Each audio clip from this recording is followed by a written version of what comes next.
Some artists will spend their whole lives trying to grow followers, but have absolutely no idea how to build a fan base. And this is one of the most fundamental things you can change about your music career if you can figure out how to communicate with your superfans effectively. Welcome to the All About Helping podcast.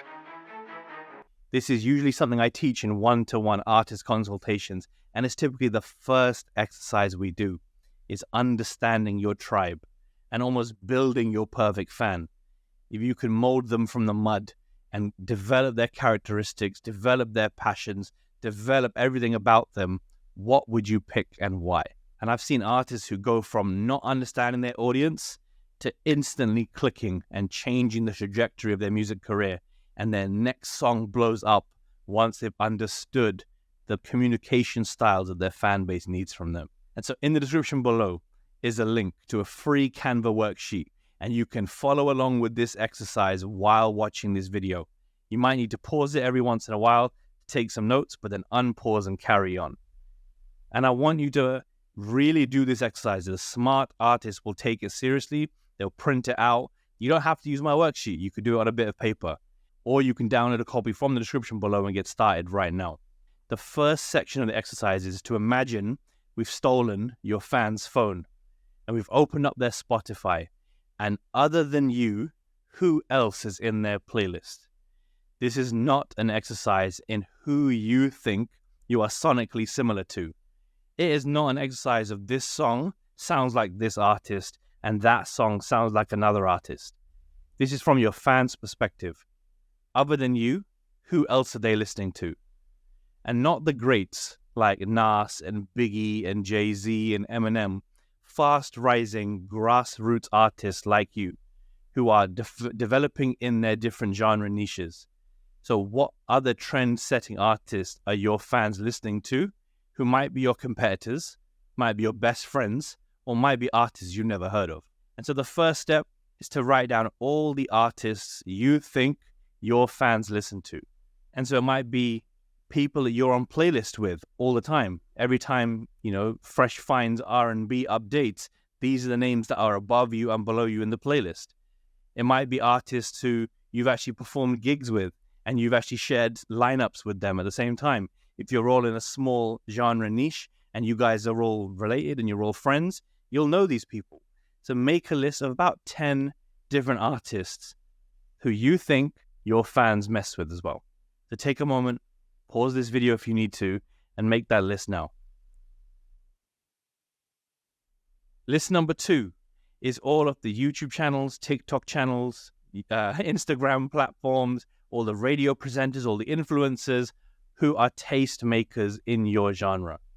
So this might be Tiny Desk NPR, this might be Colors Studio, this might be BBC One Extra, this might be a specific presenter like Zane Lowe, this might be a specific influencer who shares the best music. It might be a channel like Mixtape Madness, right? So write down the platforms that you think your followers are interested in. And again, a lot of artists will struggle with this. What this shows is 2 things. 1, you don't know the culture that your music is situated in.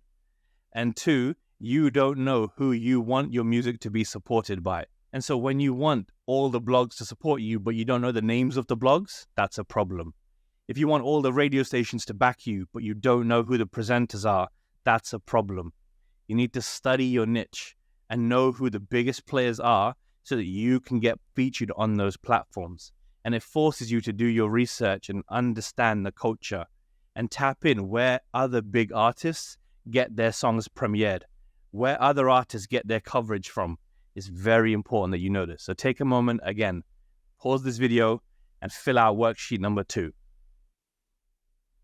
If you need a tool to help you grow followers on Spotify, Hyperfollow by DistroKid is an amazing tool to do that.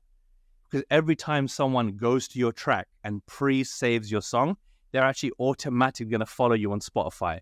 You're going to collect their fan data, and everything gets released on the day that your song comes out. So all those new followers will hit your Spotify account. All those email addresses will get sent over to you, and you'll begin to nurture your community by using a Hyperfollow by DistroKid link. It's extremely easy to set up. You can have multiple sections for multiple EPs, multiple songs. You You can have multiple links to social media, multiple buttons to make artists click on whatever they want to. And you can funnel your traffic to capture more data and to improve the listening experience of being a fan of your art. So if you're not part of the DistroKid family yet, but you want to try out Hyperfollow, you can sign up for a 7% discount using my link, which is distrokid.com/VIP/all-about-helping.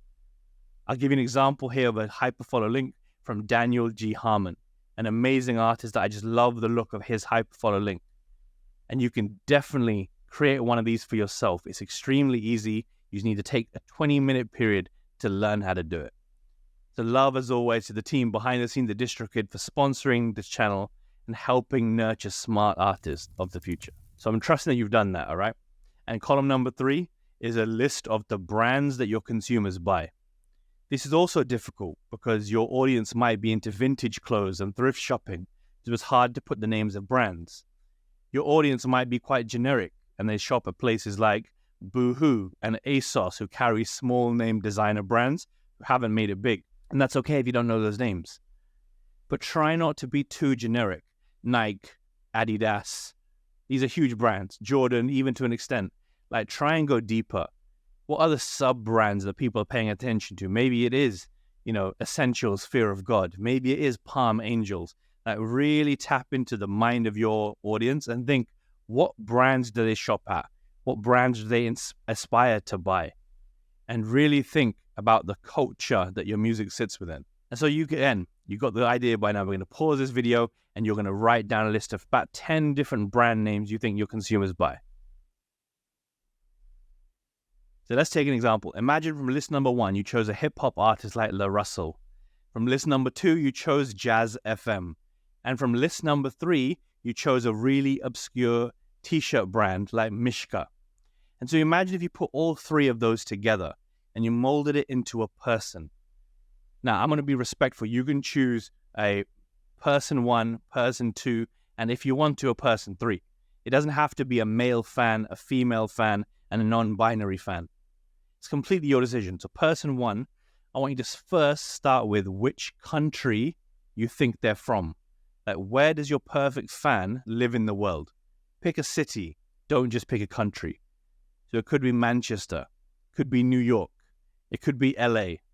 Try and not be too generic and really go after a quirky city you genuinely think you have fans. Next, I want you to pick a 4-year age range that you think this perfect fan might be. So they might be 19 to 23, or they might be, 24 to 28. Pick a 4-year age gap, all right? So do this for person A and person B at the same time. Next, I want you to pick a name. So if there's a fan who lives in Queens, New York, who is aged 18 to 22, what might their name be? Are they Latinx? Are they black? Are they white? Are they South Asian? Like, really tap into visualizing this person. Because the next step you got to do is give them a name. And you have to give them a name that represents their culture, represents where they're from. So you have to really lock in. Could use a real person. My avatars are based on 2 genuine friends I have called Benny and Kelly. And so I want you to give your character a name. I want you to do both persons at the same time. Person A, who might be male, might be female or non-binary, and person B, male, female, or non-binary. And I want you to, now you've chosen their name, their city, and their age, I want you to find a picture of them.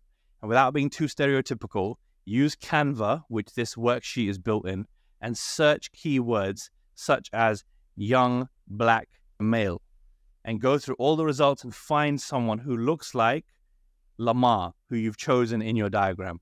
Find someone who looks like Keisha, you've chosen in your diagram. I'm not trying to be stereotypical. I'm just picking the first names that might spring to mind for someone who lives in Orange County, California, who also likes hip-hop music and who also wears streetwear. You're trying to really tap into the culture. Now you found photos of Lamar and Keisha. Now I want you to write out their professions. What do they do for a job?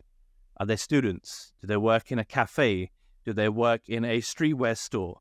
Are they in marketing? Are they, a photographer? Like, what do they do for their occupation? But then what do they do for a passion? Do they go out to concerts? Do they go to cocktail bars? Do they do gardening? Do they smoke a lot of weed? Like, what do they do for fun? So you have their passion, their profession, their age, their location, their name, and their photo. Typically, I ask people to do 2, and a lot of artists say, can I have a 3rd one? So go for it. It's your diagram, it's your list. Make 3 different people. And here is where the exercise gets interesting.